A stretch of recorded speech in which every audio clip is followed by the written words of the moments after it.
What is this physical training company that you're doing? You're doing something XPT. Yeah, what is that? XPT is I would describe it as a kind of it's a lifestyle program that evolved out of how we live, like what we do. And so we started an experiential thing where people can come for like 2.5 days and go through this, get exposed to speakers, and they do heat and ice, and we do pool training and breath work and mobility. So you have conferences and stuff there? Like, exposed to speakers? Like, what do you mean? Well, I'll invite, I would invite you to come and speak for an hour, or I'd invite Paul Check, or we'd have somebody speak on longevity, or somebody speak on, it's just during the experience, we'll have a couple speakers talk on nutrition, fitness, wellness, career, whatever, just as something as another piece of the element, and then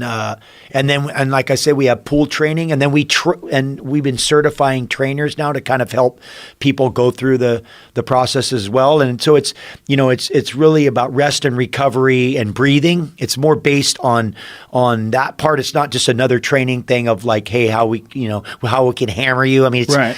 I think that's overplayed. I think the ways we can train and how we're training is really overplayed. I think we're not creating enough things that nurture the system, and really look at trying to support people in their already, hammering life. They're already just beating themselves down. It's like, let's get off the red eye and then we'll go to the gym and we'll hammer ourselves there, and then we'll stay up all day. And, and I think they need some support. So breath work is a big part of it. Knowing how to move correctly, I think that's a big part of it, because plenty of people hurt themselves, especially in the gym, without some knowledge of movement and form. And then I have a pool training system I developed, which is Gabby was telling me about that. It sounds crazy. Yeah, that's the most proprietary thing I think we have is it's a marriage between the gym and the pool, because I despise swimming.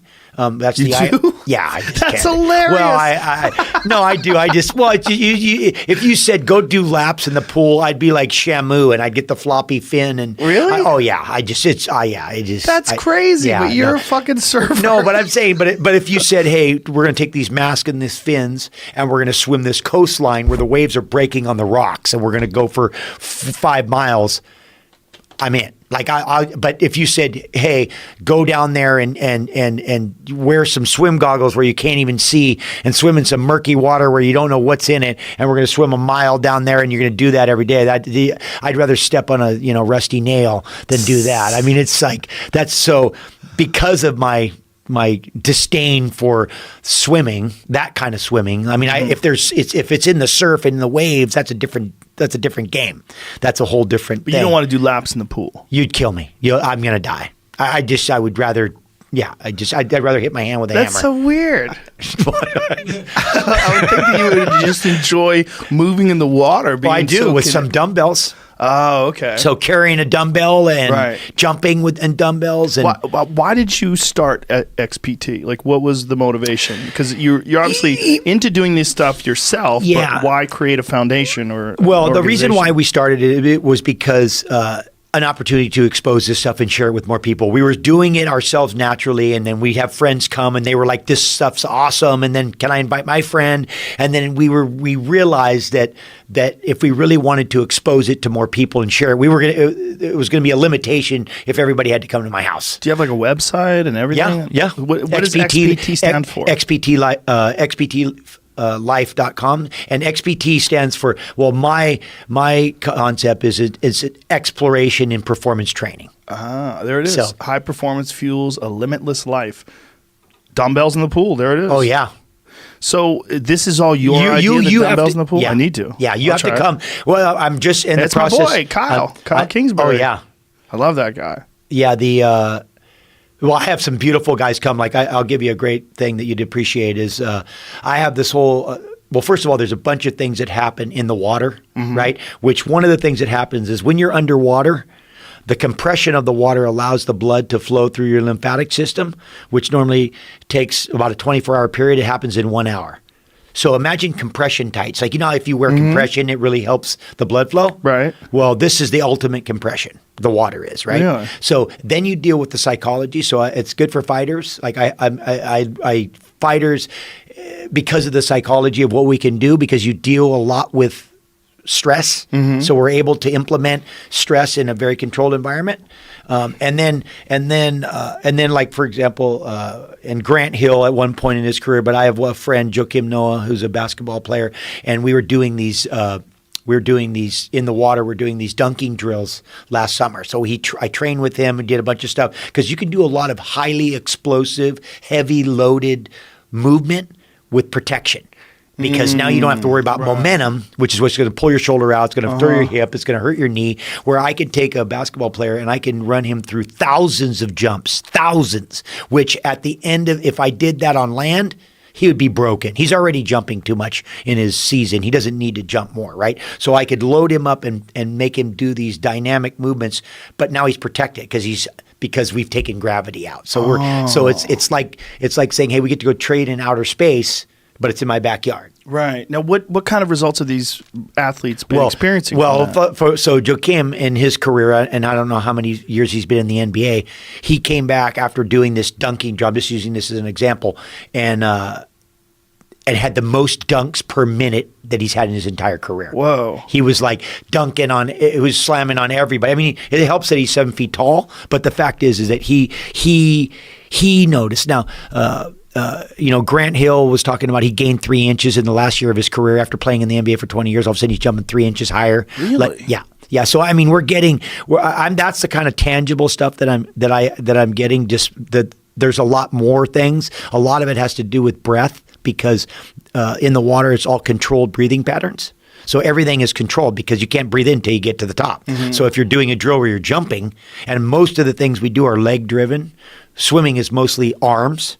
Part of the reason why people only use their arms is because you use 5 times the oxygen with your legs as you do with your arms. So the legs are very inefficient for swimming, but yet they create a lot of load on your heart, which that can boost your breath holding. And so there's a bunch of other things that happen, but a lot of it is just that environment is very protective. So for recovery too, for like when somebody's got a hurt knee, hurt hip, hurt ankle, you can go in there and start moving dynamically early before you would ever do it on land and be protected. So there's a bunch of, and then we can just ratchet it up. I can make, I truly believe if you said, I'll get you, Phelps is going to come to your house and you're going to have Phelps for 3 months, I could make Phelps faster. Yeah. What is this here? Oh, he's doing a dunking drill and he's using a medicine ball, but he's having to jump out of 3 feet of water, right? So when he gets on land, it's like a whole other game. Yeah, I would imagine. A whole nother game.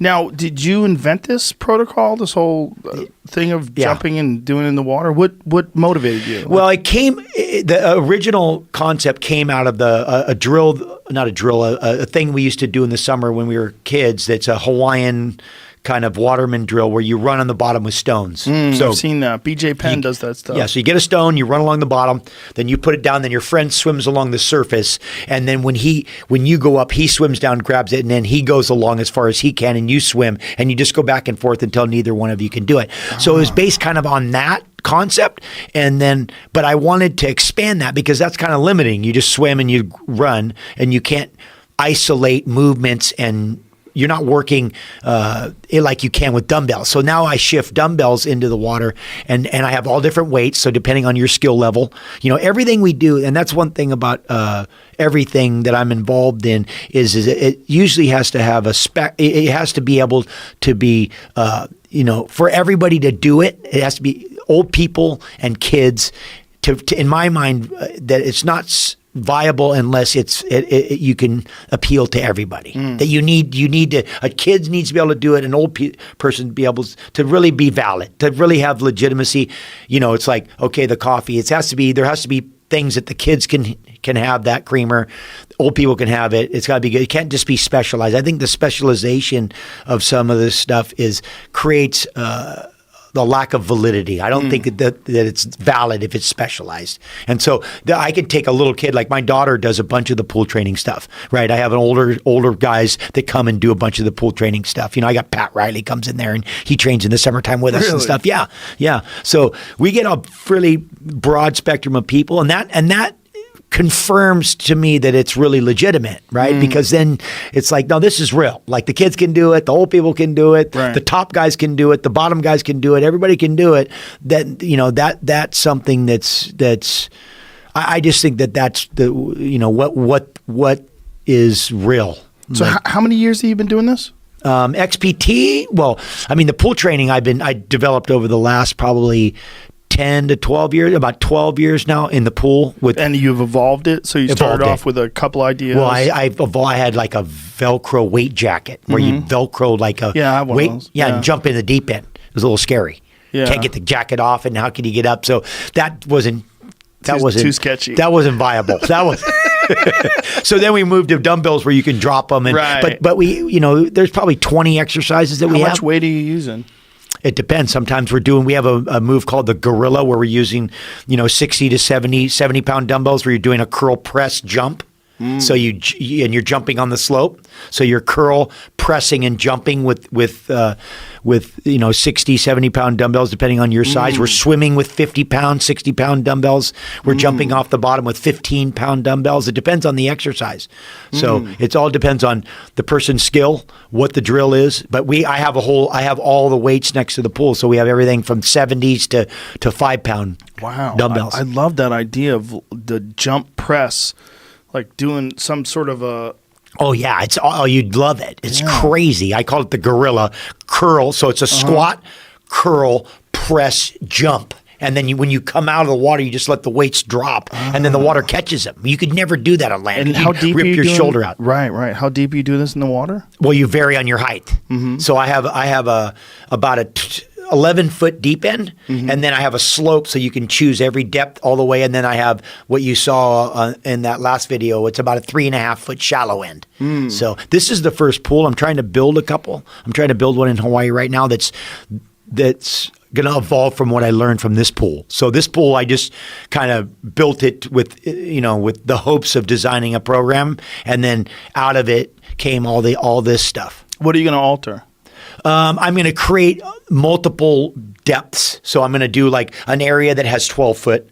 Then we're going to shift back 2 feet and have a 10 foot, and then another flat area of 8 foot, and then another flat area of 6 foot. And then I have the magic width is about somewhere between 35 to 40 feet wide. And that's like if you're trying to swim a heavy dumbbell. You know, we do a lot of individual limb stuff so that you isolate each limb. So we'll do pistol squats and Russian lunge squats and a bunch of other, you know, and movements that you'd be very vulnerable if you did that in the gym. The chances are you could hurt yourself, but because you have that stability in that environment, it totally supports you. So you can be and go into ranges of motion that you don't have. Like you might not be able to go sink all the way down into a deep lunge on one leg and press out with dumbbells in your hand on land, but in the water you can, and the water actually makes it lighter, so you have to boost the weight and stuff. So there's a bunch of great stuff that comes out of it. That sounds very attractive to people that have had injuries. Beautiful. But the irony is it's a little bit like what comes out of rehab, where you actually get better performance too. Like you know, a lot of rehab exercises become performance driving exercises. You know, it's like, hey, don't do that shit only when you get hurt. Start doing that and get strong that way, so then maybe you won't get hurt. Yes. Yeah. You know, so it comes that way too. It goes both directions. And do you have workouts that people can follow online? If someone goes to the XPT Life, is XPT Life, is that what it is? XPT Life website? Yeah. Well, actually, the thing that we have, the thing we have right now that's probably the most kind of prevalent one, the thing that's happening the soonest, is we have a breathing app coming out. So we have a breathing app that has almost every different modality of breath work. And so there's some pretty cool stuff in there where you can go choose, hey, before I go to sleep, or before my workout, after my workout, you know, during my thing. So we have a pretty cool breathing app that we're working on as well. So Eddie Alvarez is a great guy. Yeah. And I was so happy when he won. I was so happy because we did some work, and I said to him, watch Rikki Tikki Tavi, which is a story about a mongoose fighting two snakes. And it's a metaphor. It's a really cool metaphor. Anyone wants to watch it on YouTube. It's a 1975 cartoon. It's a story by Rudyard Kipling. And it's just lots of metaphors as to not going down certain areas because these snakes were like going to kill this mongoose. It's a long story. People want to watch it. It's good.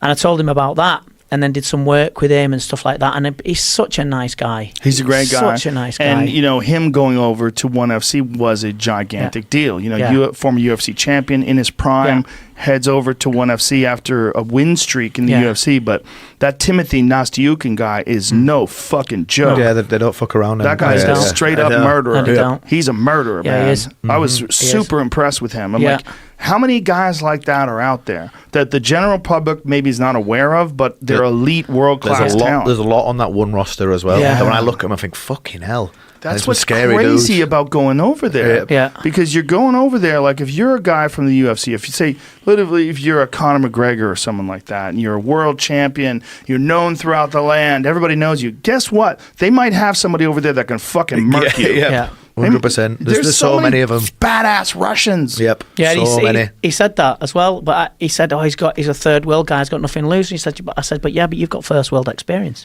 So you've got first world experience, he hasn't. And when he won, I was at Super Pro Samui in Thailand where I go training, and I went, fucking yes! And it was about 11:30 at night, and all the lights come on, you know, when people are fighters and that looking out the doors. I was like, it's all right. Mm-hmm.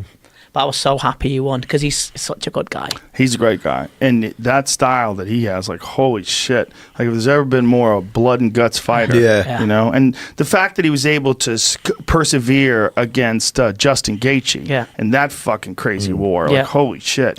That kid is hilarious to watch. Gaethje, in the best way. He's did he just Cowboy. Cowboy. Knocked him out. Fuck, that kid's violent. In a way that, like, okay, you're saying something that's actually factually inaccurate according to the narrative. Now, let's be real clear. I don't necessarily think they know what's going on yet. There's a lot of weird shit going on with this. I know. First of all, there was that one guy who was the decoy. All right, so you got this guy who's an older guy who starts yelling out. Didn't he take his pants down? He took his pants down. This guy was at 9/11. He was at the Boston bombings. All the hits. He called in a fake bomb at another place, and then he did this at this thing. Right after, so somehow or another, this guy has the state of mind that the moment someone gets shot, he yells out and says, I did it, and takes his pants down or something like that. I don't know exactly what he did. Then, ready for this? He gets arrested for child porn right away. Right after this happened? Oh, right away. He's in jail for child porn. Why is that? Well, now you can't interview him. Right. Right. And because when the internet people start going, how are you at all these different things? Like, what are the odds? Like, if someone ran it through one of the ChatGPT fucking perplexity things, like, what are the odds that this guy would be at all those different events and be involved? Like, zero. This is the guy? Yeah. I just like that the pants down part is just insane to me. It's like, why is your dick out, dude? I did it. Listen, I'm not saying this guy isn't insane. He's clearly insane. Or not. Or he's professionally insane. Right.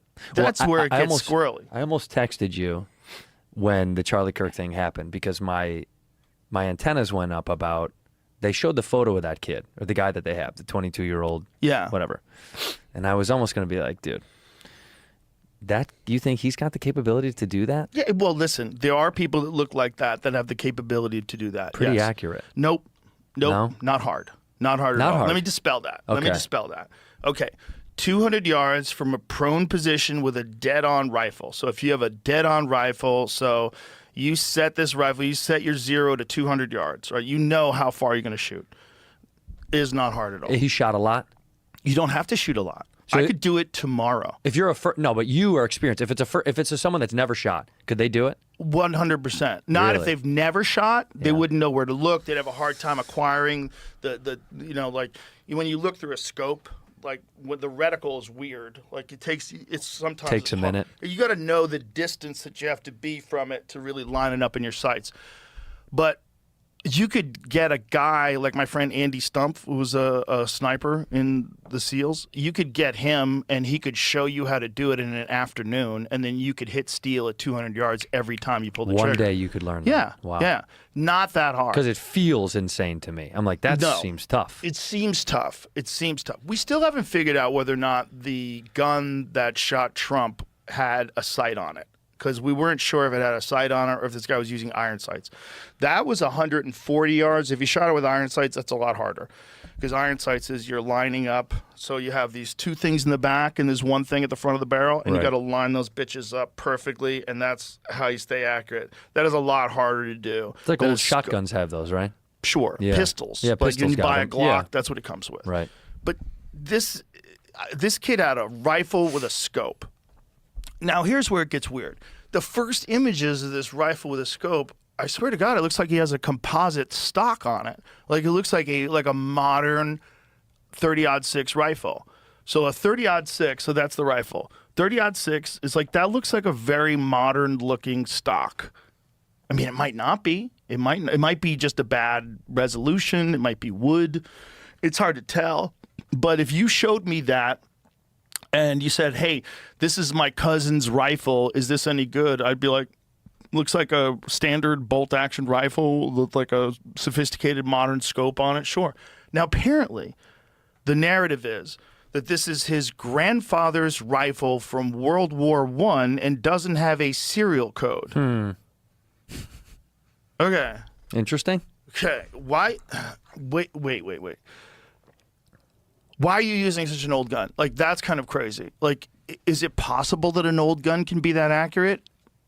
If you have a gunsmith and they work on it, yeah, it's totally possible. You have a really good gunsmith and he sets. If you're like a nostalgic person, you like driving an old car, you could bring it to a mechanic. They could redo the brakes. Sure. So if you got a good gunsmith and he took a look at that and the action was true and the bore is good, yeah, you could conceivably shoot with a gun for hundreds of years, right? Guns don't necessarily go bad. Right, they don't expire. Right, and especially because all the stuff like the trigger and the action and all that different stuff is replaceable. So you could just it's compartmentalized. It's components. That's the other thing. They said that he took it apart and then put it back together again. Shut the fuck up. Do you know how much time it would take to do that if you were highly skilled? To disassemble a gun. To disassemble a rifle so that you can get it in a backpack. And by the way, not going to fit. Not going to fit in a backpack. And then somehow or another reconnects it once he gets off the roof? What? What's that about? Is that what they pitched, huh? Yeah. And then he's supposed to get it in that stupid fucking backpack. It's literally, it makes no sense. And the elevator music was a nice touch, by the way. Yeah. So this is just a narrative, right? Yeah. We watch a guy jump off the roof, and then we supposedly find this rifle. So if you can have a guy that's in the audience that's yelling, "I shot him, now shoot me. I shot him, now shoot me," and then that guy gets arrested for child porn charges, like he's like, what is going on here? So and then you weird. find this rifle, and then you say, "Oh, he assembled it and he reassembled it." Like, okay. If I wish I was a cop, I'd sit in a room like, this story is horseshit. Like none of these things make any sense to me. Like, you're telling me that this kid who's not military trained, this guy, first of all, how did he get to the roof? How come nobody was looking? How come nobody was like, there's a direct line of sight between where he's sitting and those roofs? You guys didn't check? You don't have a drone? Like, that's insane.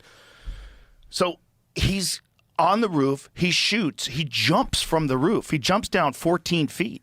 Yeah, we saw didn't they have video of him jump? Somebody had a cell phone video of him jumping. There's down, a video right? of him jumping. So this guy, whoever it is, jumps off of the roof and lands, whether or not he's even the guy who shot him. Mm-hmm. Maybe he thought he was going to shoot him.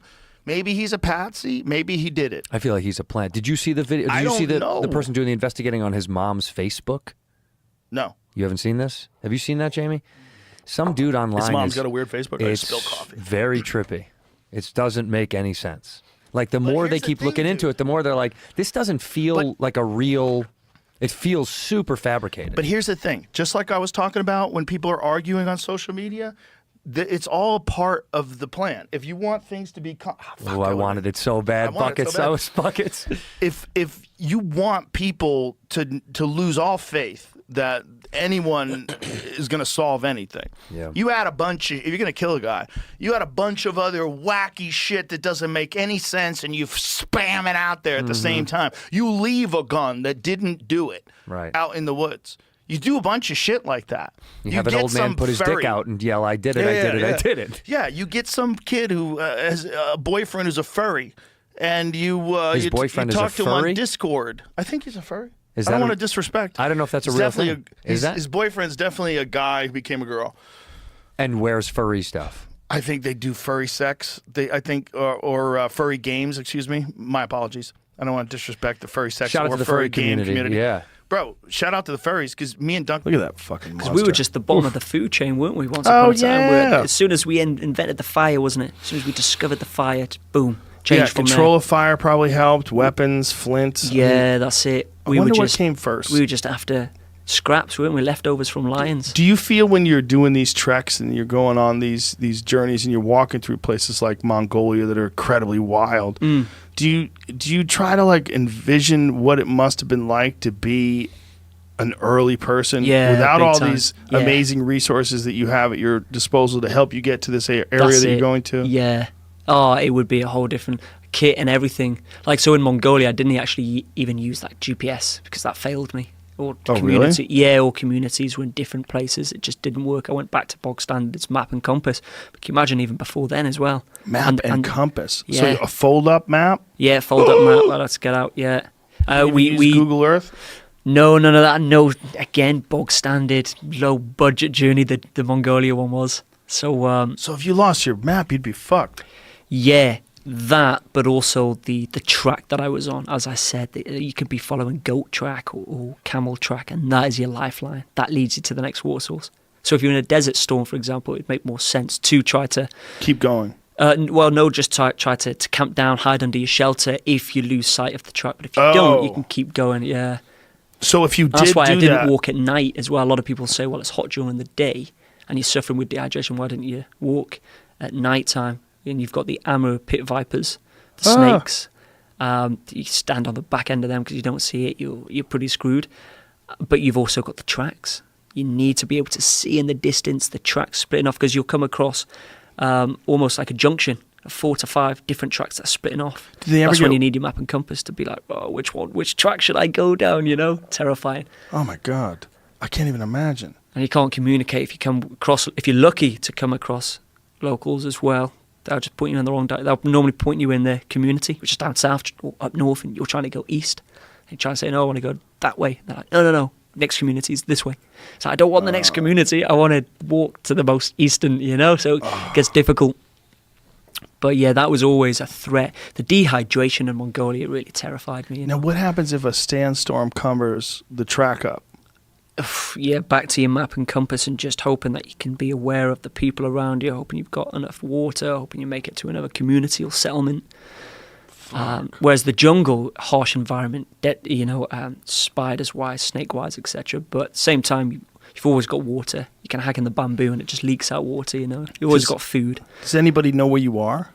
Yeah, I had a tracking device. And especially for Mission Yangtze, because it was Guinness World Record, we set off a tracker, and every 5 minutes it'd come up with my speed. So even if I jumped in a car or on a bicycle, boom, every 5 minutes it's my speed, it's my altitude, my longitude, latitude, coordinates, the distance covered, whether I'm active, and you'll zoom in and you can see my current location within 5 meters. And that was part of the interactivity. So I wanted to make this expedition as interactive as possible for the full year of like sharing blogs, videos, live streams, photos, getting people to join. Again, presenting in schools, getting the kids out litter picking along the Yangtze River, doing the filming for the documentary, which we're securing international documentary, The Mission Yangtze, will go out as. So that's exciting. So all of this was very, very well planned, in terms of the interactivity. It's like 6 months of survival, 6 months of interacting with all the locals and just sharing it, getting it out there as best as we possibly could. So I was heavily on the radar with the GPS systems, the trackers, the lot. You can make anything taste pretty damn good. That's what she cooked something up in bear camp this year. It was bear. I think it was loin maybe. I don't know, but anyway, cooked it for 12 or 20 hours, something crazy. God, it was so good. Yeah, or no, it was the a back bone. ham maybe. Oh yeah, that's right. I remember that. Yeah, But she was it talking about so that. good. Yeah, she marinated it. Yeah, right? and people say spices. I'd like to see people who say, "Well, do you eat bear?" Have a plate of Jen Rivet's bear meat. My God, that's all they want. What Ranella was talking about on his podcast, that when the pioneers came out west, they were shooting deers for their skins and bears for the meat. Really? Yeah. Oh, I didn't know that. Yeah, they were shooting bears for meat, black bears. Yeah. That they preferred black bears for their meat. It's a delicious animal. Oh, People it is. don't know. No, they don't know. And they think you're lying for some reason. That you can't eat bear. Yeah. You don't want to eat bear. Like, you don't know what you're talking about. If Jen Rivet cooks you some bear, I defy you. I defy you if you like to eat meat. Her stir fry, You'd have to that be bear stir fry, Yeah. that is fantastic. You'd have to be a pathological liar to say it wasn't good. If you don't like meat, maybe you won't like it. But if you do like meat, you'd be like, "Wow, this is good." I say it tastes like it's almost like a cow fucked a deer. It's like a combination of like venison Kinda, and yeah. beef. Yeah, I mean, the way she cooks it is, I think there's a typical taste of bear, or I was like, people always say who haven't had it like that, they say it's greasy because it's more like porkish kind of. Yeah. There's some fat in it. It's like, it's just different, but the way she does it in the Traeger or stir fry, it's incredible. It's incredible. Yeah. Yeah. It's a really delicious animal. Speaking of that hunt, that's what I want to get Goggins on his first hunt, just like I took you on your first bow hunt. So that's where you're gonna take him to John and Jen's place. Yeah. That'd be perfect. Try to get a bear. Yeah. Good first bow kill. Has he shot a bow at all? Yeah, I got him a bow. Has he been shooting? I don't know if he shot when he came and worked out with me. He's got the best fucking Instagram stories ever. Oh my God. Those videos. I know. I love Nothing it. ever gets done by being a bitch. Yeah. He said, I was reading one of his text messages he sent me yesterday. He just sends the most a ridiculous new one. You showed constantly. me the one. You showed me one like not too long ago. Every couple of months I get a new one. Yeah. I love it. I love it. They wake you up too, man. They wake me it. up. I start doing chin ups as soon as I get those messages. I love his attitude. There's a few people who, I love them as people. Like, just they're good people, just hardworking. But I'm in love with their spirit. Yes. It's like his spirit, Jocko's spirit, Yeah. Courtney's spirit, their spirit. It's like it's amazing. Yeah. And he's like one of those guys that it's never going to waver. Right. You know what you're going to get. You get inspiration from it. I do. I get fuel from it. Yeah. Yeah. Yeah. I just even having the chance to train with him, it's like, man, just feel lucky to see him in action and see him change from David to Goggins. Right. And it right. And It's it like happened. he becomes the Hulk. Oh my God, it happened. I watched it, and it's like I thought, well, maybe this was just kind of like a whatever, maybe just a thing, but it was real. It's like when shit got hard, he got into this different zone, and it was like he got better. He got better, got Really? tougher. Yeah, he did. It was like, So what'd you guys do? You ran like 30 miles. yeah, 35. 35 miles. Yeah, And but- then you went back and lifted. Yeah, and we shot bows too, but all that same day. But during that race, it was kind of cold and snowy. I think it was spitting snow, but rainy. It was soaking wet.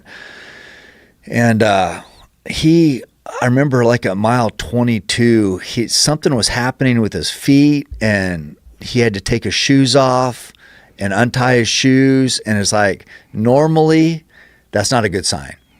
I mean, if people are messing with their shoes 22 miles into 30, it's like, God, this is not, because your feet are going to get torn up. Right. So it's right. like, you just kind of, your feet, they could be bleeding, torn up. It's like, yeah, this is what happens. Just gonna keep, and he's done a lot. So I'm like, man, I don't know. I said, I'm just going to kind of keep chugging along and, get it figured out and catch up, and we'll go from there.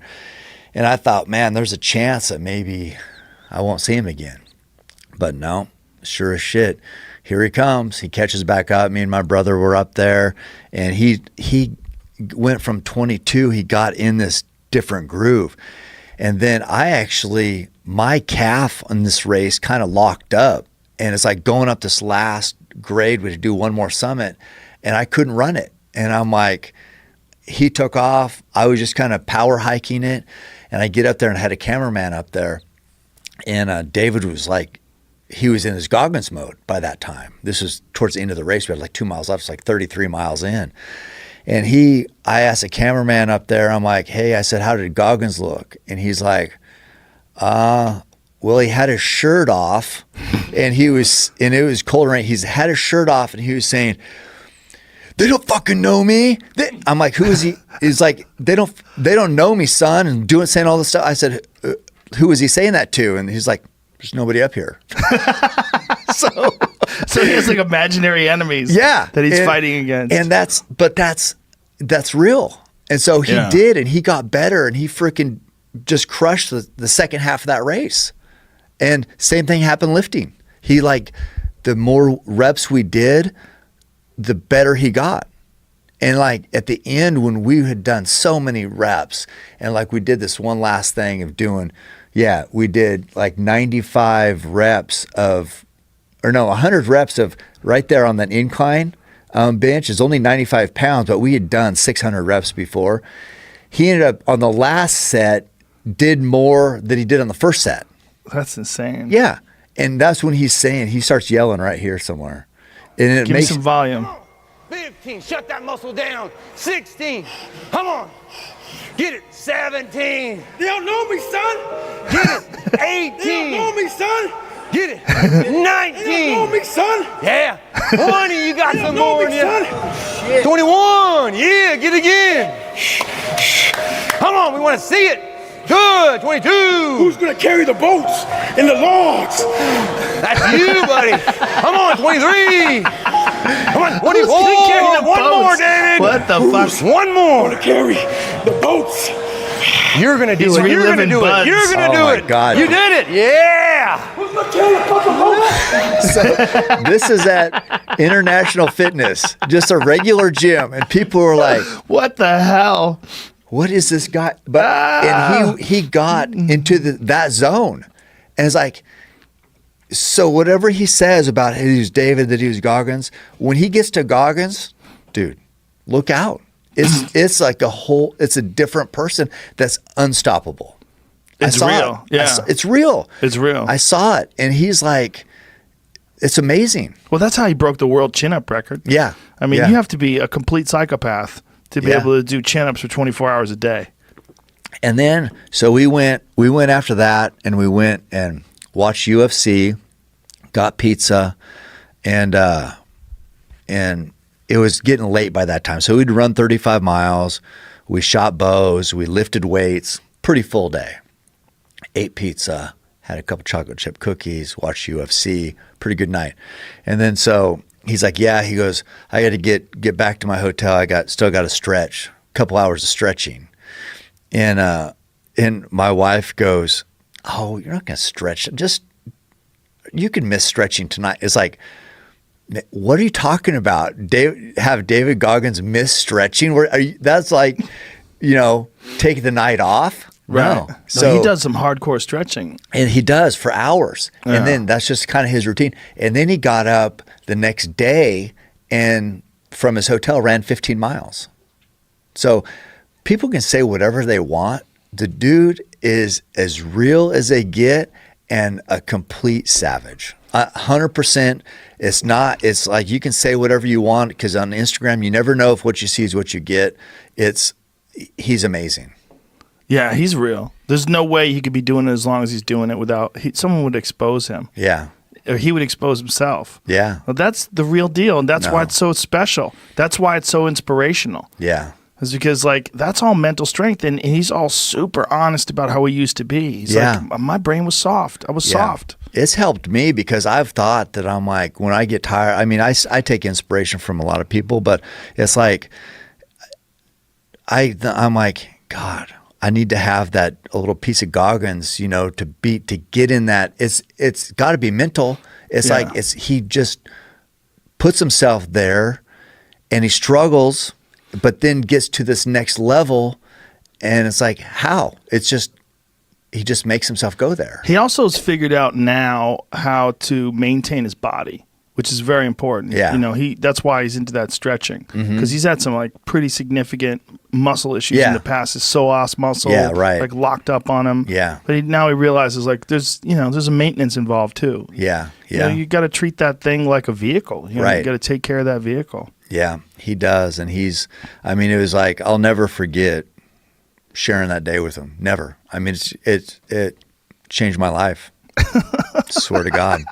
What was the motivation to do this? Was there a one thing, or was it a build up? Me being one of the only black guys in our entertainment space, because there's a handful of us that get to look behind the curtain. You know, there's a curtain, there's another room, and there's a curtain, and in that room is some shit. You're like, God damn, I didn't know y'all was fucking doing this back here. I didn't know y'all was getting this type of money back here. Y'all been doing this for how long? This is how it happens. There's a room that you get in, and the information and understanding that comes in it. It's unreal, the stuff that you start to discover. But it's a discovery. It's a discovery. You got to stumble upon this treasure of information and discovery. And if you don't, maybe you're in the right environment and you hear some stuff and you can ask some questions, but 9 times out of 10, it's not offered. It's a search and find. And when I was constantly in those situations and I found myself saying, so how? But why? Well, then what did you do? Right. Damn, after that, then what? What the fuck did you, how did that even work?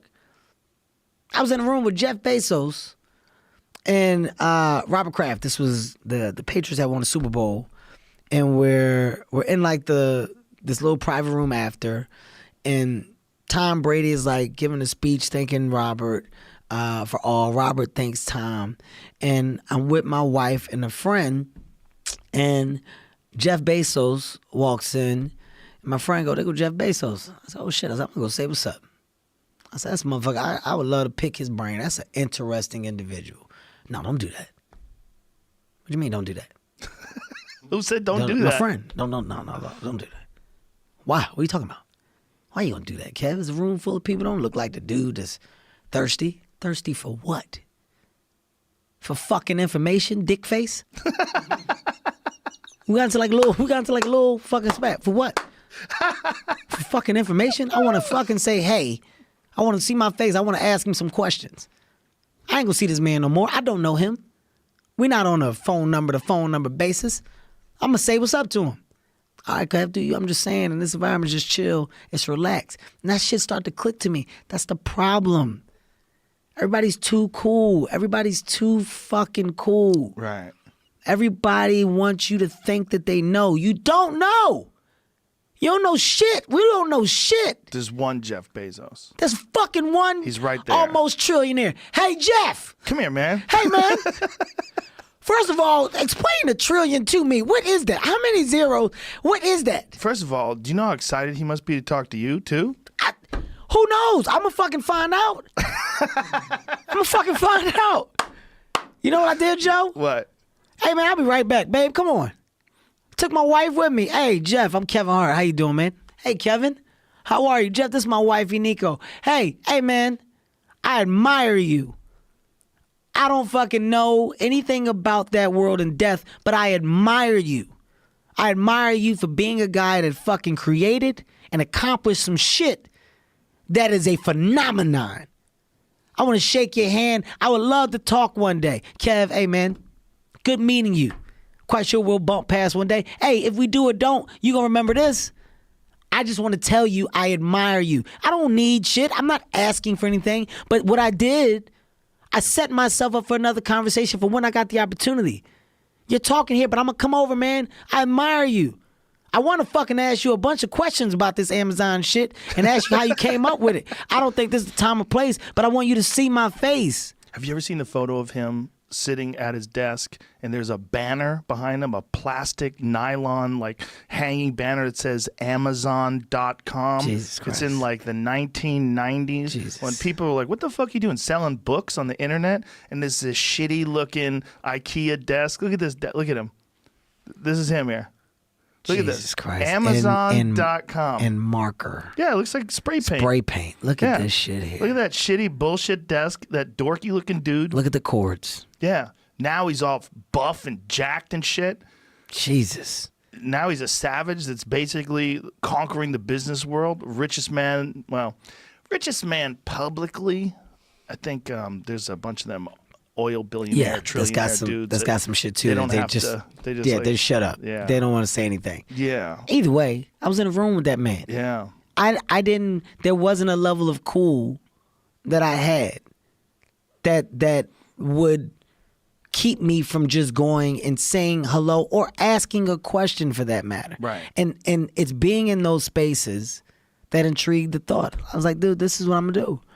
I'm gonna do my part. I'm gonna do my part and say it.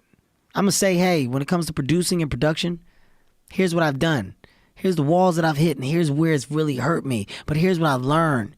And here's why I do it this way. My ambition is fueled from possibility. I'm giving you all this shit. What I'm gonna do? I'm gonna die and take it with me? Yeah. I'm gonna keep it in the coffin with me? What I'm gonna do? What I'm gonna do with it? Yeah. I'm gonna fucking give it. Well, also the possibility that some young kid could listen to this audio thing, listen to you talk about these things, and then one day succeed and run into you the same way you ran into Jeff Bezos. Oh my God.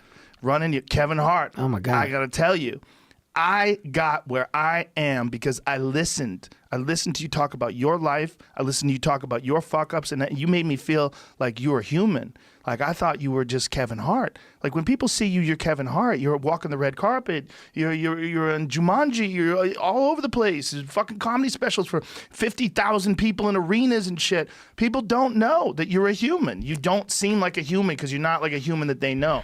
But when you talk and you talk about your life, and some kid might just get a spark off of that and blow that spark, make that ember flame up and take over.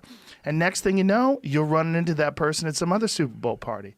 I can't even tell you that's for me, dream. that's what it's about. Yes. Yeah. That's what it's about. You're offering fuel. That's as strong as anything else. Yeah.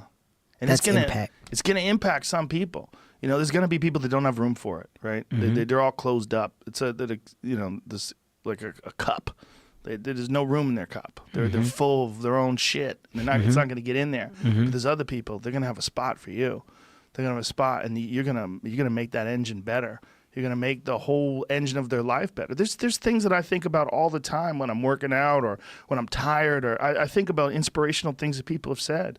And they get me through. It shifts my mind, steals me up, makes me think about things in a different way, and I can accomplish more because of those thoughts. I can accomplish more because of that energy that some person. And you did that to me, man. You did that to me the last time we had a conversation. I remember leaving our conversation going, "That motherfucker is motivational," and I got a lot of text messages from a lot of friends. A lot of people go, "That was a great one," but it was there was a shift. Like when someone is really getting after it in their life and you're around them, there's a shift in your own life, and it's a tangible thing. It's like if you could see it on a meter, it's almost like your meter goes up and you feel it, but you don't quantify. It's not something you put on a scale. It's not something you'd see on a meter, but it's real, and you got to believe it's real and know it's real. And when you're doing this, when you're putting out this audiobook and even these conversations that you put out, when people know what you've accomplished and you put these conversations out, it resonates, man. It's so valuable. Obviously, super successful dude, and has this enormous. This is the Unreal 5 engine. He has this enormous production company that he's about to build, and he goes. He sees Sora, and he's like, "What? You guys can do this now?" You got to see how that plays out. Dude, it's going to play out real strange. Yeah. Because what you see already. So this is the video game. This is hard. This looks pretty good. This is not as convincing as some of the other footage that I saw. The nighttime footage. There's something about daytime footage that looks a little clunky, or a little better. Well, there's more reflections. And shit. Yeah. I went to Red Band's place. This is pretty wild, though. And tried the AI for the first time in my life. Oh, nuts.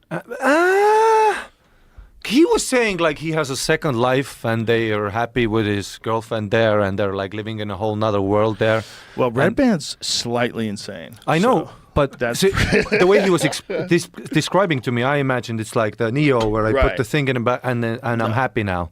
But it was it was literally PlayStation 2 graphics. Whenever I want to nerd out about electronics, it's always Red Band. We always talk. We always talk about the newest phones or the newest this or this does that and that does this. Yeah. Like he's just a techno nerd. Yeah. He loves that shit. And he's already giving up on this life because he knows VR is here.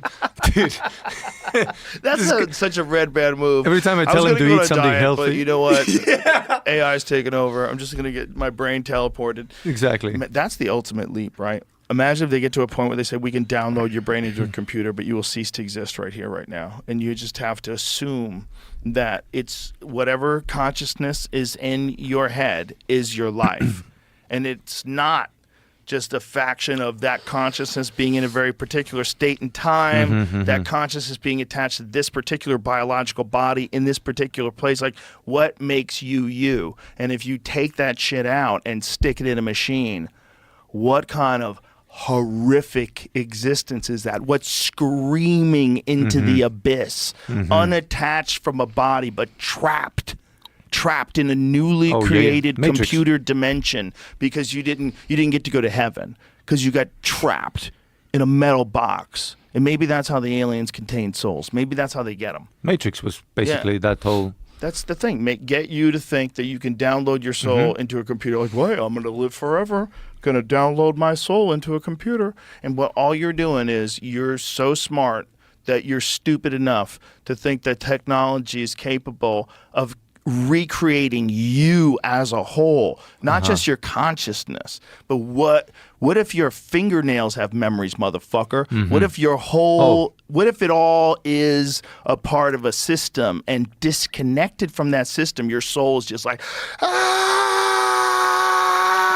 just separated from love forever. That was what I really liked in the Matrix franchise. Remember when they got out of the Matrix, they went to Zion?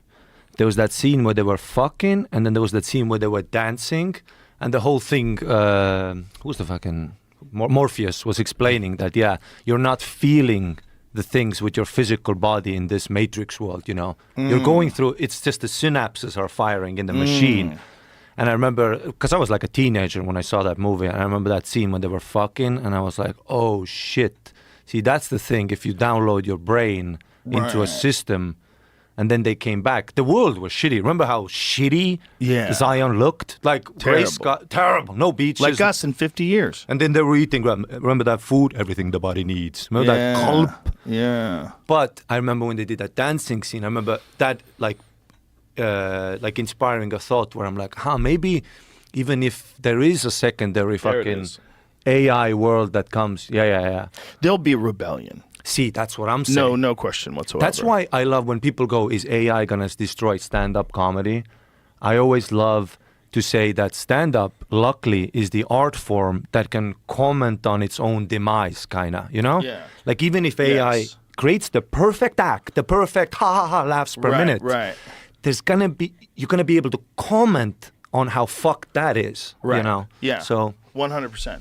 And then on top of that, what we're really doing is we're performing for live audiences. And so how's AI going to do that? And I don't care about that sort of stuff. You know, by all means, make a full lesbian Star Wars film. Like, I don't care about that. But you feel hectored. Like, you feel like someone standing over your shoulder saying, "You see that? That is what you're supposed to support. You're all homophobes." But that's good, right? That's what they're basically saying. They're saying you're all bad people. They don't trust human beings. They don't trust society. And they're rabid. They're rabid about their need for compliance. Everyone must comply. There was a crazy one that I'll send it to you, Jamie, because I was sending it to a bunch of people about them calling for Captain Marvel to step down. Right. Okay. Why? Because let me find it for you. Hold on a second, because it's so fucking ridiculous. They want Captain Marvel to step down and be replaced by a gay woman of color. Right. Yeah. Because is that how the comic book was originally? Was the original comic book a gay woman? Well, so no, I'm not a comic book fan, but I know that this is something that's particularly affected comic books in terms of Thor and Iron Man. Okay. We need Brie Larson to step down from her role to prove she is an ally of social justice and ensure a gay woman of color plays the role. let Monica, the original female and all caps, black Captain Marvel, instead of whitewashing characters for the benefit of the straight white men running Disney. First of all, Disney is run by a woman. This should be clarified. I'm almost positive the CEO of entertainment at Disney is a woman. Is that right? Pretty sure that's true. Yeah. They've still got Walt on ice, though, haven't they? He's still... Yeah, they got his head. Right, least. okay. Is that... Bob Iger. No, but the entertainment, the CEO of... there's someone who runs the film division. Whitney Cummings is explaining it to me about how ridiculous it is. But isn't Brie Larson... Whoever makes the decisions. Isn't Brie Larson super woke? Like, she's got a reputation for being incredibly woke. Not woke enough if you're white. But she was the one who said that she wanted to ban male journalists from her press junkets and from her... Maybe it's Fox. You know, I don't think... Either way, I don't think you can... That reminds me of when... you know Camille Paglia, the academic... Go back to that. She tries to ban male writers from press junkets. Brie Larson made a speech about how she felt that there were too many male critics assessing her work, and she wanted to actually implement some kind of strategy to prevent that from happening. Yeah, it was all over the press. So she's about as woke as it gets. That's Surely, not woke right? enough. She needs to step down, because if you're really woke, you'll step down and show that you're an ally for social justice and give up those millions of dollars to some other person. But by the way, tell the studio that you're going to do that. Like, they're not going to fucking just decide, oh, you want us to cast a black gay woman? Let's do that. And does it matter which black gay woman? Does it have to be someone who can act? They maybe have to be or the gayest, blackest woman you can find. Because if you have like a half black and kind of gay, like pansexual woman, then that's a part of the patriarchy. Right. That's a problem, isn't it?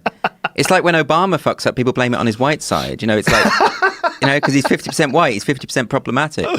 You can never have the kind of purity. Now, the example I was giving with Camille Paglia, because she's an academic who was asked to step down by her own students, and they said, to the faculty, you need to replace her with a queer woman of colour. Like, who? But why does a woman have to be queer? Why, if you want a woman of color, like, you see, this is the thing. It never ends. You can't be woke enough. And once it gets to queer woman of color and they've got one of those, they go, you know what? You should make room for a transgender. And what if the queer woman of color is really bad at her job? Too bad. It doesn't matter. You need to adapt. You need to help her. Right, and understand the society has fucked her over.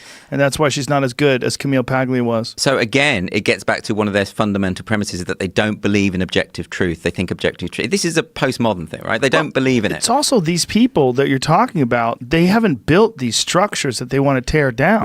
Right? They're not a part of the construction of these enormous film studios, enormous entertainment empires. Yeah. That's, so they want to step in to something that not only have they not built, but they're not capable of building. Right. Because they're wrapped up in this fucking wacky ideology that doesn't allow you to be creative.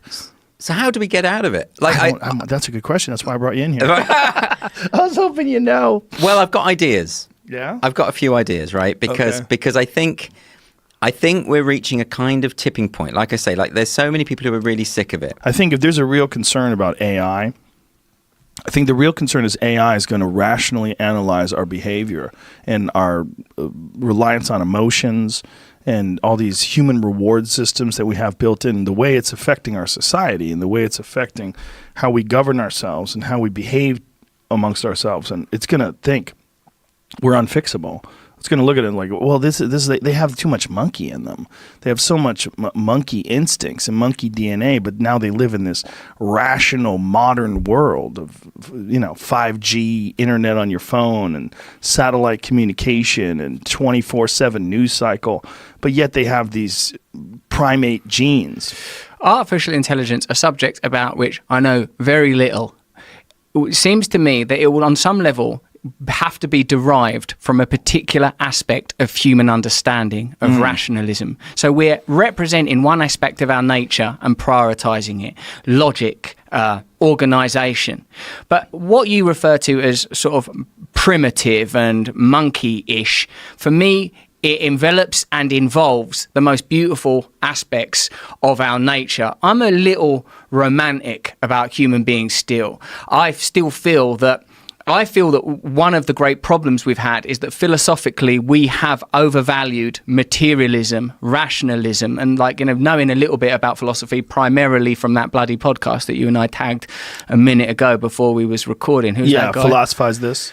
So what I understand for that is post-Enlightenment, we've started to prioritize rationalism. So if you prioritize rationalism and organization, which obviously has a lot to offer, the organization of resources is incredibly and hugely important, you forget that a huge part of the human experience is nothing to do with that. The other thing we were chatting about before we went live was DMT. Now, no artificial intelligence is going to understand that there is access to a realm of consciousness that continually exists, that doesn't seem to be bound by physical laws as we understand them. And if the physical laws that we abide by are parochial and relevant only to this level of existence, why are we allowing ideas resourced from there to govern all of our systems? Even listen to you talk about DMT, and you say, I encountered these gestures, I went through this membrane into another realm, and checking out Mike Tyson when he was on here, and yeah! I love that. That moment was amazing.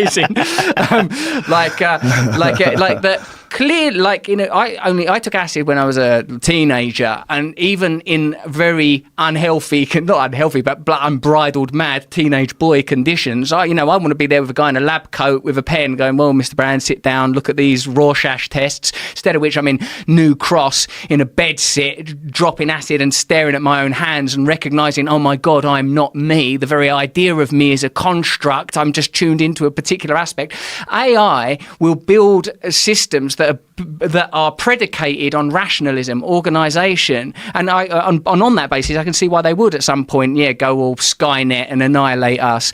But that is, I believe, the problem with our society is that the materialistic aspect of our nature is not the priority. It's just one thing we should be doing. Of course, we need good roads. Of course, we need hospitals, schools, food, etc. But we need to find a way of honouring the sacred. And I'm fascinated in the experiences you're having in these psychedelic explorations and how it's influencing the rest of your life. How you're saying, how does it influence the rest of your decisions, the way you see the world, the way you see relationships, the way you see the vulnerable young man you were prior to building your own, I say, personal religion of martial arts, excellence in your chosen field of stand-up comedy? How do you incorporate that vulnerable kid? Because I'm still very aware of the vulnerable person I was, and I'm going on a rant, man. That's good. When Kevin Hart was on here, who I think is amazing, and he was amazing on this, I thought, fucking hell, what have I got to offer the world when Kevin Hart has got this kind of force? You don't come in the bubble, and I was like, my God, this guy is so positive. What a role model. What a lot he's got to offer. And then I thought, well, like any of us, what I've got to offer is who I am. Just who I am as a vulnerable, flawed human being that still feels connected to the kid I was when I didn't feel good enough. I still feel that. I can walk in a room and feel that. Yeah. But I also know that that's not real, because I've had spiritual experiences, hallucinogenic experiences that make me feel that the relationships we should be building have to honour that we're vulnerable and flawed, but also capable of greatness. There has to be room for all of this. And I feel that part of what we're doing and part of why we're experiencing such superficial polarity in politics and culture is because we're not acknowledging that underneath this surface activity of left, right, and from Sam Harris, them little experiments, you stick garbage in front of someone, they become Republican pretty quickly, or you scare people, they become less democratic. I think all that stuff is pretty superficial, and at depth, in that realm of the jesters and the membrane of psychedelia, we have access to oneness, and that should be what's influencing the way we set up our tribes, our systems, and our relationships. Did you ever pay attention to No. She was on my podcast, and she detailed what the IRA did, the Internet Research Agency did in Russia. And it was really fascinating. They set up a fake Black Lives Matter account, and then they would talk about how, as Black Americans, we can't vote for Hillary Clinton because of this. And they developed these communities, these really large, online pages, whether it was on Facebook or Instagram or whatever it was, where they spoke as like a Southern separatist or as a Muslim. Yeah, I mean, they had dozens of them. And they developed these communities, and they would set up these organizations, and then they would have events where they had one where they had a Texas secession event directly across the street from a Muslim pride event, and they did it on purpose so that they would fight. They put them across the street from each other. They organize these Facebook pages and these events, and then these people show up. These people that are Texas say, we should leave the Union. You know, we can. Texas is a republic. And then they have these other people online that want like Muslim rights and they want the Sharia law, and they put them right next to each other. Yeah. And they're literally engineering argument, and they're engineering fighting. And the idea was that someone wanted this idea of promoting discord. They wanted arguments. They wanted to fuck with our democracy, and then they could shift it just a little bit by doing this, by having these arguments, by pretending that they're there for LGBTQ rights, but they're really not. But they're really just some Russians who are just, talking shit, and that this is what we need to do. We need to radicalize. They had Antifa groups. They had all these different groups. I mean, Israel and Saudi Arabia do the same thing, except we way do that. more I'm sure dramatic. We do it. Yeah, so I'm I sure think the government's doing it right now. It's fascinating that we just focus in on Russia when, my God, this is happening on every front. I mean, look at going back to Pete Buttigieg. I don't know how the fuck you say his name, but he has like hundreds of sock puppet accounts that are all like propping each other up on Twitter. Does? Oh my God, I just saw, it's like blacks for Pete Buttigieg, gays for Pete Buttigieg. It's like all so who's these. making these? I guess he thought that was, I don't know, injected with corporate money, that he's just like, all right, make 100 sock puppet accounts. It's God. Everyone does this shit, but when we focus in on just Russia, and then of course you have the removal of, Syrian accounts, you have the removal of pro-Maduro accounts on Twitter. Why is it only that we're talking about our so-called enemies, that these are the people who are sowing discord and fomenting radical discontent? What about all the other countries that, we do it all over the world? What about all the other countries that are doing the same thing? So if he really does have these sock puppet accounts that are doing this, that are pretending that these are just fans, that's some sleazy shit. Yeah, it's sleazy as hell. That's as sleazy as it gets, in my opinion. That's some dirty shit. You're pretending you're a person who's just an independent person who's supporting you, when really just is an employee who's there for some propaganda purposes. And especially like the identity politics thing, like all of the different groups, marginalized groups support you. Yeah. It's all fake. Well, the crazy thing was, AstroTurf. you saw that town hall after the shooting. A Oh my cop shot God. this guy. And everyone's saying, how the fuck are you going to run for president when you can't even run a city? Right. Yeah. Doesn't he have a job? This is what I'm confused about. These people like have jobs. Right. Big Why are they jobs. running for president? Giant jobs. Who's running the city? Right. Well, he's there. What's going on? Yeah. Imagine. Right. If I just said, hey, during this, I'm not going to do this podcast anymore. I'm going to go get Brian Callen. He's going to be me from now on. And I'm going to run for president. Yeah, just jump in the race, Joe. You might Rogan as well. Experience. You Hey, this is probably Brian do. Callen from the Joe Rogan Experience. Like what? People would be like, what the fuck is happening It's here? like Bill de Blasio. It's like, you have a fucking city to run. Yeah. Why are you running for president? How can you? The fucking metro's falling apart, dude. How much time do you spend actually being mayor, you piece of shit? Give that money back. Dude, they just want the book deals. They want to go on The View. They want to have Yeah. a reason to be relevant. The View. It's disgusting. It's pretty gross. It should be illegal. Meghan McCain. It really should be. If you It really, really want to should do it, be. you should quit your fucking Right. job, whatever you have, and dedicate 100% of your time to doing that. Yeah. If you think that you could have that, first of all, everyone knows what a grueling thing it is to run for president. It is a fucking time-consuming, massive commitment to your energy. Yeah. How can you do that and also be the mayor of South Bend, Indiana? You just have to be on the phone begging for donations when you're not, jumping on tables like Robert O'Rourke is all Yeah. over the country. It's a lot of work. Yeah, there's no way you're running that city right. And how fucking crazy are these people's egos? I mean, they say that Trump is this existential threat, that he's the next Hitler, he's mentally incapacitated, yet they all jump in the race because they think they're the smartest people in the world. So it's like, They're Bill gonna de do Blasio, better. it's like, really? Yeah. They're polling so low. Drop out, dude. This is all to try to prevent Bernie from winning. It really is. It's interesting that there's you wear different ones for different events. Yeah. So the pulling for the truck tire one, you use a hiking one. That's what you're saying? So this will be my first time using that. Typically, we use rock climbing shoes. Which are real grippy. Super grippy, and especially like we're pulling on asphalt usually. Mhm. So that'll dig into the asphalt. These ones that I have from Innovate now, they're like anti-slip and they have gripping treads on them. So I'm going to be using them for an event called the Wheel of Pain coming up at the Arnold Strongman Classic, which is based off of the movie Conan the Barbarian. Where you see him pushing that big, big implement. So they actually Rogue recreated that implement. No way. For the Arnold. Yeah, if you could pull a picture of that, it is the most badass thing ever. Arnold. So it's like a $300,000 piece of equipment. They even did it with the carving and shit. Yeah. Dude, that's so cool. Wild. So you literally just have to push it. So those big wheels are filled with sand because they obviously don't want to make it too easy for us. Wow. And you just have to push it in a circle as far as you can in 75 seconds. Oh, wow. Everybody looks fucking exhausted. 60 seconds, even better. It just hurts, man. Oh, it looks like it just is. It's like, you work out. So it's like, imagine even doing something like as simple as like rowing on an erg for 60 seconds, just all out nonstop. This guy's pushing with his head. Yeah, so this last year was the first year they did this event, and they changed the rules this year where you have to keep your hands on the implement like that, like Brian's doing right there. Because someone was just using their head? Yeah, so they don't want anybody to do that anymore. That seems like that would crush all your vertebrae. Yeah, so you have to keep your hands on the implement at all times and push like that. What a dope design, though. I mean, it really does look like looks something out of unreal. Conan. Yeah. That's fucking cool. It's so as shit. cool. It's all carved out of wood, too. Who built that fucking thing? Rogue. They just hired artists to carve it. Rogue has got the snakes. Rogue has everybody. Anything you could think of. They're the shit. They have people to make it.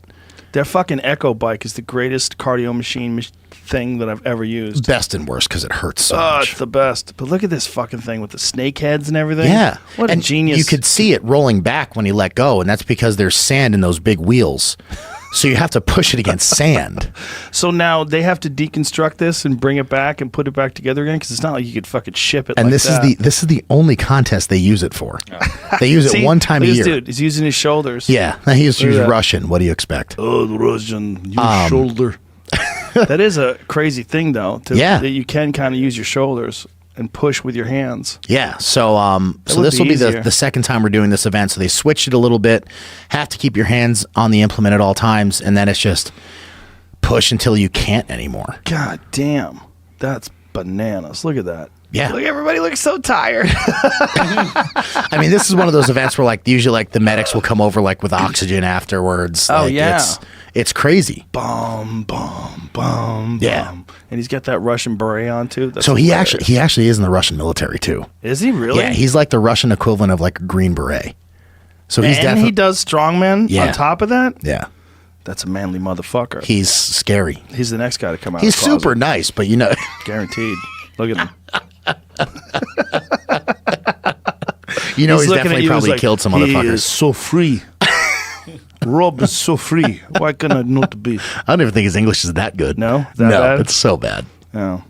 But they also, these Eastern Europeans are smart because they'll play dumb on purpose to not listen to the rules. Oh, and then try to bend them. Oh, really? Oh, yeah. Oh, sneaky fucks. Yeah. They're like, I don't know, but they fucking know. Yeah, how many Russian guys win it? Because you would think that would be a thing. When you think of strong people, you think of Russians. Eastern Europeans are always in the mix. But honestly, dominating across the board lately has been U.S., Iceland, and that's about it. Is it because we have the best steroids? It could be. It might have something to do with it. Yeah. Yeah. What kind of testing do they do? They just look at you? I mean, they test us. Do they? They don't tell us what for. Oh, so nobody gets in trouble? No. Yeah, I got caught for weed. What? Well, they said, do you smoke? I was like, well, it's legal in Massachusetts, so yes. And so, okay. Yeah, they're like, all right, cool. They don't want us taking coke or stuff like that. Yeah. That's what I would worry about, right? It's someone getting on amphetamines. Yeah, no, they do test for that. They test for prescription pills and PCP. stuff. Yeah. I don't know about that. You fucking get really strong on that shit, apparently. You'd probably rip everything apart. I was going to say, you'd probably break your body. Yeah, you'd probably not understand the boundaries at all. No, you just go. I had a buddy of mine who got in a fight. He was on PCP, and a dude bit off his finger, and he didn't even realize it. Now he has a toe that they took. They took his second toe and curved it so he could still punch. So if you shake his hand, his right hand when he shakes you, he's got the That takes a new meaning to shake a leg. his pointer finger, his index finger is That's curved. weird. It's curved permanently, so he never has like a flat hand. That's it's always wild. like and it's his fucking toe. That's wild. Yeah, yeah. My old boxing coach. Wow. Shout out to Joe Lake. Hey, but so like they don't want to take us like they don't want us taking like that kind of stuff, Right, But right. man, it's pretty much that's it. That makes sense, just because it's fucking dangerous too. Like dudes that have heart attacks, like you pushing Yeah. that thing on I some mean, kind of it amphetamines. is wild. You can make anything taste pretty damn good. That's what Jen, she cooked something up in bear camp this year. It was bear. I think it was loin maybe. I don't know. But anyway, cooked it for 12 or 20 hours, something crazy. Mm-hmm. God, it was so good. Yeah, Or falling no, it off was the a back bone. ham maybe. Oh yeah, that's right. I remember that. Yeah, But she was it talking about so that. good. Yeah, She marinated it. Yeah, right? people say spices. I'd like to see people who say, "Well, do you eat bear?" Have a plate of Jen Rivet's bear meat. My God, that's all they want. What Ranella was talking about on his podcast, and when the pioneers came out west, they were shooting deers for their skins and bears for the meat. Really? Yeah. Oh, I didn't know that. Yeah, they were shooting bears for meat, black bears. Yeah. That they preferred black bears for their meat. It's a delicious animal. Oh, it People is. don't know. No, they it don't is. know, and they think you're lying for some reason. That you can't eat bear. You don't want to eat bear. Like you don't know what you're talking about. If Jen Rivet cooks you some bear, I You'll eat it. defy you. I defy you if you like to eat meat. Her stir fry. You'd have to That be bear stir fry, Yeah, that is fantastic. you'd have to be a pathological liar to say it wasn't good. If you don't like meat, maybe you won't like it. But if you Mm-hmm. do like meat, you'd be like, "Wow, this is good." I say it tastes like a. It's almost like a cow fucked a deer. Mm-hmm. It's like a combination of like venison Kinda, and yeah. beef. Yeah, I mean, the way she cooks it is, I think there's a typical taste of bear, or like people always say who haven't had it like that. They say it's greasy because it's more like porkish kind of. Yeah. There's some fat in it. It's like it's just different, but the way she does it in the Traeger or stir fry, it's incredible. It's incredible. Yeah. Yeah, it's a really delicious animal. Speaking of that hunt, that's what I want to get Goggins on his first hunt, just like I took you on your All first right. bow hunt. So that's where you're gonna take him to Yeah. John and Jen's place. Yeah. That'd be perfect. Try to get a bear. Yeah. Good first bow kill. Has he shot a bow at all? Yeah, I got him a bow. Has he been shooting? I don't know if he shot when he came and worked out with me. He's got the best fucking Instagram stories ever. Oh those, my God. Those videos. I know. I love Nothing it. ever gets done by being a bitch. He said, I was reading one of his text messages he sent me yesterday. He just sends the most A ridiculous. new one. Yeah, You showed me the one. constantly. You showed me one like not too long ago. Is Every couple months I get a new one. yeah. I love it. I love it. They wake you up too, man. They wake love- me up. I start doing chin ups as soon as I get those messages. I love his attitude. There's a few people who, I love them as people. Like just they're good people, just hardworking. But I'm in love with their spirit. Yes. It's like his spirit, Jocko's spirit, Yeah. Courtney's spirit, their spirit. It's like it's amazing. Yeah. It's he's like one of those guys that it's never going to waver. Right. You know what you're going to get. You get inspiration from it. I do. I get fuel from it. Yeah. Yeah. Yeah. I just even having the chance to train with him, it's like, man, just feel lucky to see him in action and see him change from David to Goggins. Right. And it right. and It's it like happened. he becomes the Hulk. Oh my God, it happened. I watched it and it's like, I thought, well, maybe this was just kind of like a, whatever, maybe just a thing, but it was real. It's like when shit got hard, he got into this different zone and it was like, he got better. Got Really? tougher. Yeah, he did. It was like, So what'd you guys do? You ran like 30 miles. yeah, 35. 35 miles. Yeah, And but- then you went back and lifted. Yeah, and we shot bows too, but all that same day. But during that race, it was kind of cold and snowy. I think it was spitting snow, but rainy. It was soaking wet. And I remember like at mile 22, something was happening with his feet, and he had to take his shoes off and untie his shoes. And it's like, normally, that's not a good sign. I mean, if people are messing with their shoes 22 miles into 30, it's like, God, this is not, you know, because you know your feet are going to get torn up. Right. So it's like you just kind of, your feet, they could be bleeding, torn up. It's like, yeah, this is what happens. Just gonna keep, and he's done a lot. So I'm like, man, I don't know. I said, I'm just going to kind of keep chugging along and, you know, get it figured out and catch up, and we'll go from there. And I thought, man, there's a chance that maybe I won't see him again. But no, sure as shit, here he comes. He catches back up. Me and my brother were up there, and he went from 22. He got in this different groove. And then my calf on this race kind of locked up. And it's like going up this last grade, we had to do one more summit, and I couldn't run it. And I'm like, he took off. I was just kind of power hiking it. And I get up there and I had a cameraman up there. And David was like, he was in his Goggins mode by that time. This was towards the end of the race. We had like 2 miles left. It's like 33 miles in. And I asked the cameraman up there, I'm like, hey, I said, how did Goggins look? And he's like, well, he had his shirt off and it was cold rain. He's had his shirt off and he was saying, they don't fucking know me.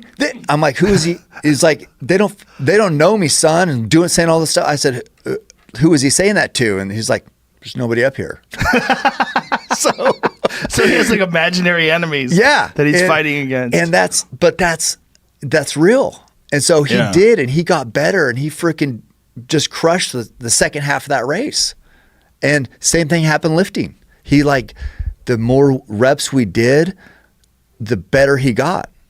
And like at the end, when we had done so many reps, and like we did this one last thing of doing, we did like 95 reps 100 reps of right there on that incline bench. Is only 95 pounds, but we had done 600 reps before. He ended up on the last set, did more than he did on the first set. That's insane. Yeah. And that's when he starts yelling right here somewhere. And it Give makes me some volume. 15, shut that muscle down. 16, come on. Get it. 17. They don't know me, son. Get it. 18. They don't know me, son. Get it. 19. They don't know me, son. Yeah. 20, you got They some don't know more me, in you. son. 21, yeah, get it again. Come on, we want to see it. Good, 22. Who's gonna carry the boats and the logs? That's you, buddy. Come on, 23. Come on, 24. One more, David. What the fuck? One more. Gonna carry the boats. You're gonna do He's it. You're gonna do reliving it. You're gonna do my it. God. You did it. Yeah. Who's gonna carry the fucking boats? So this is at International Fitness, just a regular gym, and people were like, what the hell? What is this guy? But and he got into that zone, and it's like, so whatever he says about he was David, that he was Goggins, when he gets to Goggins, dude, look out! It's like it's a different person that's unstoppable. It's real. It's real. It's real. I saw it, and he's like, it's amazing. Well, that's how he broke the world chin-up record. Yeah. I mean, you have to be a complete psychopath to be able to do chin-ups for 24 hours a day. And then, so we went after that, and we went and watched UFC, got pizza, and it was getting late by that time. So we'd run 35 miles, we shot bows, we lifted weights, pretty full day. Ate pizza, had a couple chocolate chip cookies, watched UFC, pretty good night. And then so he's like, he goes, I got to get back to my hotel. I still got to stretch, a couple hours of stretching. And my wife goes, oh, you're not going to stretch. You can miss stretching tonight. It's like, what are you talking about? Have David Goggins miss stretching? That's like, take the night off. Right. No. So he does some hardcore stretching. And he does for hours. Yeah. And then that's just kind of his routine. And then he got up the next day and from his hotel ran 15 miles. So people can say whatever they want. The dude is as real as they get and a complete savage. 100%. It's like you can say whatever you want because on Instagram, you never know if what you see is what you get. He's amazing. Yeah, he's real. There's no way he could be doing it as long as he's doing it without someone would expose him. Yeah. or he would expose himself. Yeah. Well, that's the real deal, and that's why it's so special. That's why it's so inspirational. Yeah. Is because like that's all mental strength, and he's all super honest about how he used to be. He's like, my brain was soft. I was soft. It's helped me because I've thought that I'm like, when I get tired, I mean, I take inspiration from a lot of people, but it's like, I'm like, God, I need to have that a little piece of Goggins, you know, to get in that. It's got to be mental.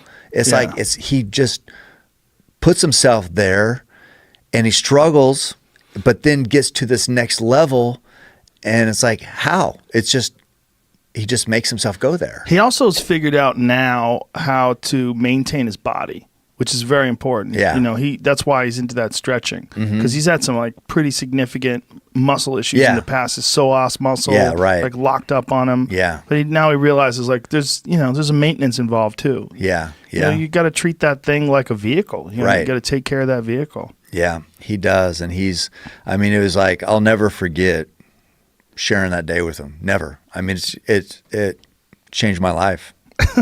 Swear to God.